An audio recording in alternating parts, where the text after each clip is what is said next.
further of ado, we will kick off with our speaker for our 1 o'clock slot, which is how to encourage food sustainability, and Kenny Pearce. And now, Kenny, I will load your slides, and once they're loaded, you got 5 minutes. Right, so So give me a I haven't done this while before, so apologies if it gets a bit. Don't worry about that at all.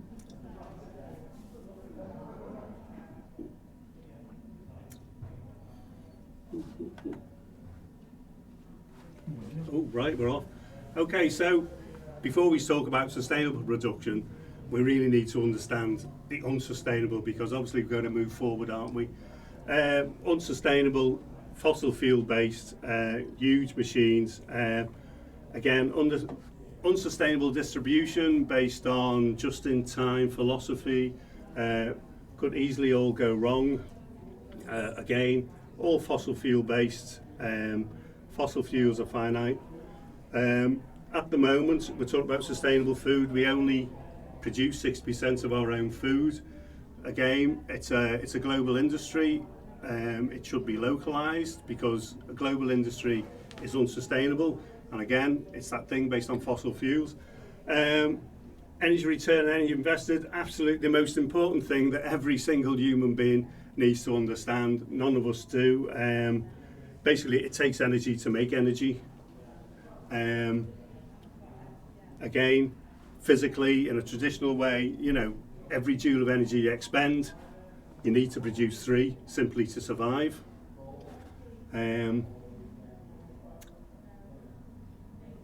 So our current unsustainable food production requires 10 joules of fossil fuels in the form of oil and gas, which makes fertilizers, and we produce just 1 joule of food energy from that. Again, traditional, we've had 11,000 years of human society.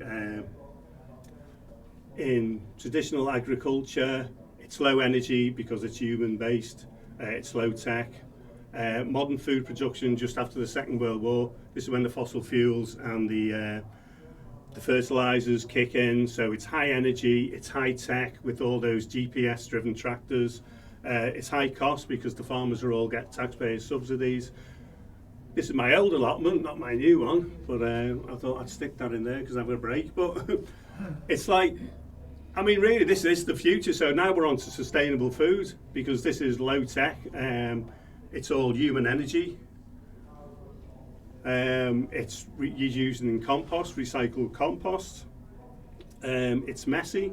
And again, you look at things like hydroponics, which is all high tech and high fashion. I don't think that's the way to go. This is this is a beetroot plant, 3 beetroot plants, 6 foot tall, producing thousands and thousands of seeds, which again, it's there, you just save the seeds and you use them again. Again, the importance of seeds, we need seeds for biodiversity. There's like 3,000 species of plants we can eat, we only eat about 100. We're losing through biodiversity loss, we're using loads of, the crop diversity is going. Politics of seeds, no one talks about politics, but seeds, without seeds we don't grow anything, and everything is controlled by corporations. So really we need to understand how and politically we can move forward. Agroecology, again, I've just thrown in big words because possibly later on you can go and Google them. But it's farming with nature, that is, currently we farm against nature, that's it. Fossil fuels, coal, gas and oil, literally 1700 till 2100, it's finished. So we might as well start now, mightn't we, creating a sustainable food system. Again, politics, what is the Labour Party potentially the next government? What's the sustainable food policy? It doesn't exist. Again, the current government, do they have a food policy? No. No one takes, it's the most important thing to human beings, and sort of the paradox of food is it's so important, but yet no one takes any interest in it whatsoever. So again, we should have a sustainable food policy. Again, the Liberal Party, what is their sustainable food policy? No political party takes any interest in any of this. We're moving towards a sort of, how would you say it? Okay, yeah, I threw that in just to show, like, world population reached 8 billion, and it's all based on fossil fuels. The fossil fuels that feed the food production system allows more people, basically, to survive. I mean, once that goes, we've had it. And again, the last slide, where's the education? How are we teaching children in school about how to grow food, about food, cooking? It's all related, you know. The National Health Service is in crisis because of like junk food diets. The whole thing about food is absolutely, it's just crazy. It's just balmy, and it doesn't have to be. You know, we need to simplify it, and we need to get all the political parties interested. Otherwise, we're like nosediving really to oblivion. Yeah. And that's it, because I work for an environmental charity. I don't really talk about climate change, to be honest, because I think actually things like food, these things are going to hit us before any, you know, the serious effects of climate change hit us. You know, we're going to be in a sort of disaster area before. All right, let me stop you there so that we can. Right. Thank you. I got through it anyway, You didn't I? did, yeah. Easy. Do you want a chair? Let's get and. Okay, Neil, yeah, I'll have a chair. Does anybody have any questions for Kenny? Or comments. Or comments? Yeah. Was it on the, yeah? Where do you get your seeds? Because a lot of seeds, like tomato seeds, in the that you get from horticulture places, they're F1 hybrids, and you can't just So there's several. I mean, I buy seeds from Real Seeds, which is based in Wales. You've got the Seed Cooperative, which is a large one. So there are a couple which produce seeds. In theory, I mean, I do save my own seeds. Obviously, a lot of that, it's dead easy. You can buy a big book like that on seed saving, but basically, you just need to dry them out, chuck them in a packet, chuck them in a cupboard. They'll grow again, you know. They are pretty resilient seeds. Oh, and that's the other key question, you know, resilience, isn't it? You know, in terms of like, you know, environment and climate change and all that. I mean, we need to create a resilient society, and sustainable food is going to be a big part of that, really. Yeah, I was looking at the photograph of the 6 foot beetroot, and I'm kind of going, I'm very familiar with that on my allotment. Just kind of, yeah, where you just leave a plant and it grows, and it's the next thing you know, it's producing seeds that you can collect for the next time round. Yeah. So tell us, I'm not familiar with the Wirral very much at all. But tell us, is there a good network of organisations on the Wirral who will, you know, can advise people? And you were saying that you work for a charity. Well, yeah. Well, I used to. I'm sort of retired now. Yeah, Wirral Environmental Network. You know, so we do have like we've got like a green map. You know, we have links to a lot of, you know, the other environmental charities. You know, we do like multi-agency work, so, you know, I think Faith for Change are outside, so we've done projects with Faith for Change, and yeah, we're supposed to be working with Peel on the dock developments. There's going to be the old Northwest Ship Repairs is hopefully going to be developed into like a sustainability hub. So we're involved in that. Are you going to push for urban food growing as part of it? Yeah, I mean, So, you know, a lot of developers wouldn't want food because they're worried about cleaning up fallen apples and whatever. yeah, I else. think developers now, as per any development, you need what is it called? It's legislation, isn't it? You need some net biodiversity. If you're doing a development now, you have to say how you're, you know, increasing biodiversity or stuff like that, and it's actually, I think it'll be government policy by November. So, but yeah, it's allotments. I mean, you know, there's the waiting list for allotments is phenomenal. You know, and there's a lot of universities have done studies to show that, urban agriculture is, when it's done properly, it can be pie, but it's not all of it, obviously, and I would recommend things like allotments. I mean, we grow stuff for fun, so I grow potatoes because actually they're dead easy, aren't they? They're not the easiest things to grow, but if you're going to feed a nation of 65 million people, you're not going to grow potatoes on the allotment, so leave that to the farmers. But the great thing about allotments is growing, your nutritional food, like your spinaches and your kales, your broccoli and stuff like that, and your cabbages, where, that's small scale, but actually, so you're getting your nutrients from allotments, and then you're getting your carbs from, the large farmers. And also, I'm not, unfortunately, whether people agree or not, like eating meat is going to be part, in the near future of a sustainable food system, because, in a sort of small farm synopsis, like, the integration of animals and plants is all part of the system. So, but obviously, we eat far too much meat, and Thanks, Kenny, when you were talking there, not that I lived in this epoch, but I know that during the Second World War, everybody was encouraged to plant food in their own garden, and it became a massive way of trying to keep the food going in the country. It did indeed. During the wartime period. So I'm wondering whether there's any movement amongst the Wirral Environmental Network that you're working with to look at how we can begin to encourage that, and what education would be required and what support might be required to help people turn over parts of their gardens to growing food. Well, yeah. Well, in the war, I think it was. It might have been Nye Bevan, but there was actually a food policy introduced in the late 30s, and I think that went into sort of the 50s. Yeah. It went, but that's what we need now, absolutely desperately.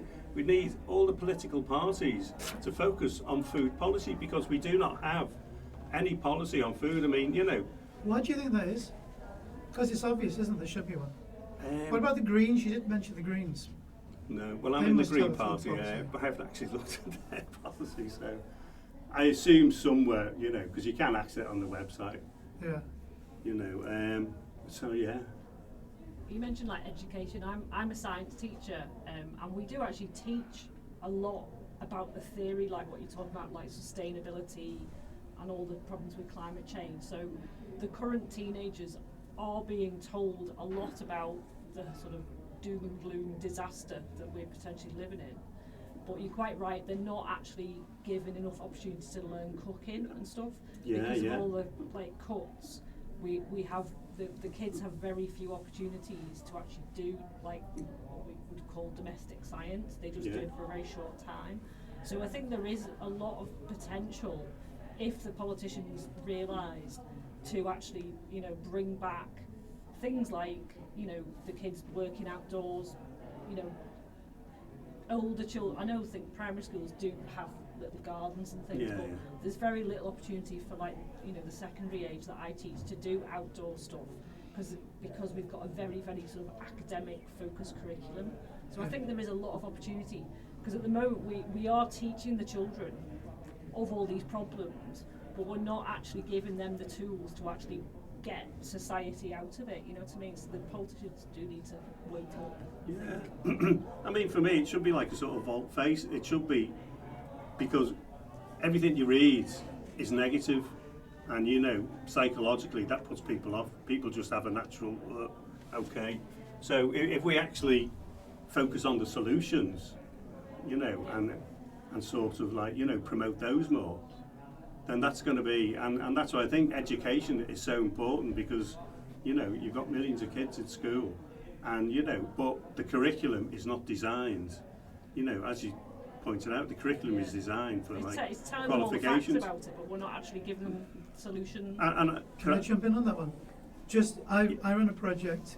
We got some lottery funding in Liverpool to invite secondary school students to come to our kitchen garden in Croxteth and teach them about growing food, climate actions for sustainability, and cooking it as well, because we have a professional kitchen on site. It was so difficult to get the schools to take part, even though everything was free. And the problem wasn't that people or teachers didn't want it, but the pressure within education for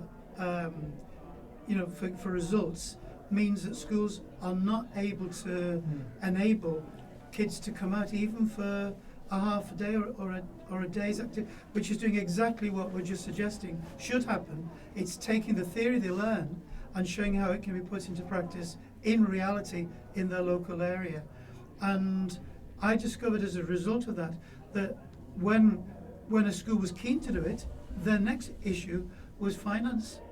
Even getting a minibus, to have a minibus free with a driver to come and drop them off at 10 in the morning and collect them at 2 in the afternoon.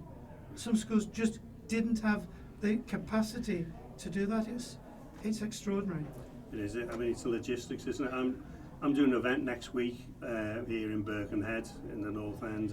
We've got like a community garden, so we're having the 3 local schools. I mean, they'll come, but literally it's like the walking bus, so it's easy for those. Yeah. But you're absolutely right, and I think the problem is there's far too much focus now on academic qualifications and not on vocational. Yeah. I think it was really sad a while ago. My partner works up in Cumbria, and the farming college up there shut down. And I think, oh my God, we need farmers, and they've just allowed this college to close. And what we should be doing is opening them, not closing them. We need absolutely more vocational education, because we need people to understand that actually the future, a lot more of the future is, we are going to be working with these, and it's not going to be on a keyboard sort of thing. And I think a lot of young people benefit from vocational education. Not everyone wants to go to university, do they? No, and also the young people would benefit from getting outside and getting their hands dirty. Yeah. And it's good, they're talking about now the mental health crisis in schools and with young people, generally with everybody.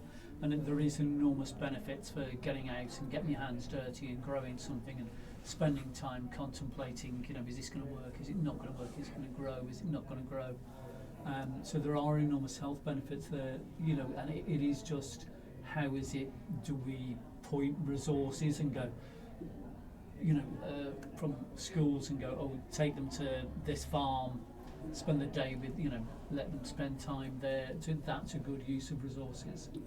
But I think the whole thing, listening to all our conversations, it's all about integration, isn't it? And it's like, as you mentioned about, as soon as we were preparing for war, everyone's thought was focused on that. So food, manufacturing, everything, it was all focused on that.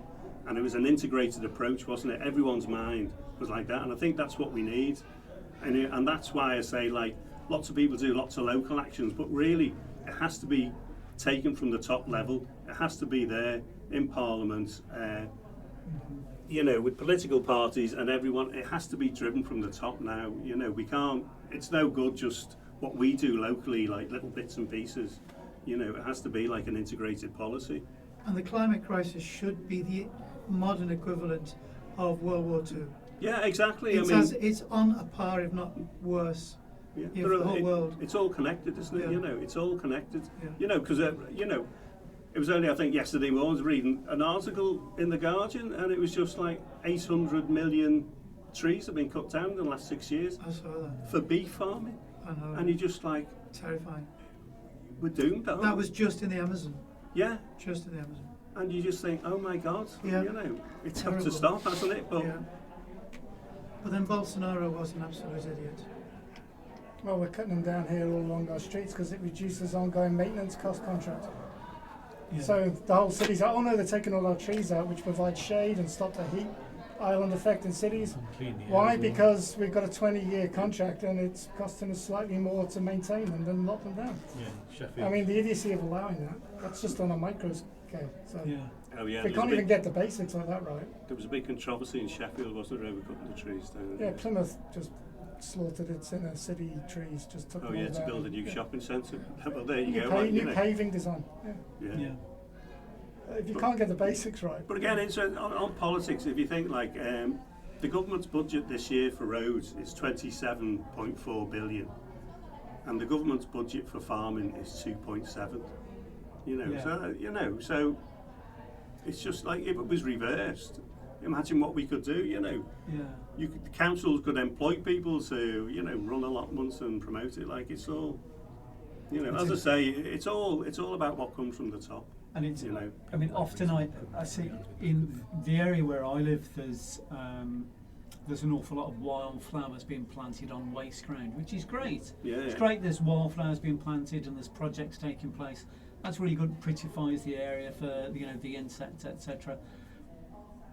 As much as I like wildflowers, I would much prefer to see that area being dug up and to see spuds being planted, or to see other plants being planted, plants that the community that the community then takes care of, that are owned by the community, and they get involved in in caring for those plants and in that area. So having something which is almost owned by the community, how you do that I don't know, but it is really important, because there are all these little pockets of waste ground that are just sit there and need mowing occasionally. You need both. Yeah. Because those insects help pollinate all of you. Yeah, you do. You need the relationship. We need an increase in biodiversity. Yeah. Which is what you said before. Absolutely, yeah. We were supposed to have no mow May, weren't we? But I noticed all the verges by us got mowed by the council. So it's a good idea. They just can't resist. June, July, or August. They can't resist. Yeah. Well, again, it depends on where you live and how what that particular makeup of the council is. That will just go, oh well, actually no, this is a good idea. Let's just do this. To be honest, it saves them an absolute fortune. So no mow May, it should be something that they go with. But I think it's also like a psychological thing, isn't it? Because as we become urbanised, we like order, don't we? We love order. We think neat and tidy. And so when we see things messy, which nature is obviously a mess, we can't cope with it, which is unfortunate, really. Mm-hmm. Do we have any final questions for Kenny? Any final comments? I'm sure that everyone's got loads of their own thoughts. But thank you very much, Kenny. Yeah, It's great. been a pleasure Thanks. talking to you.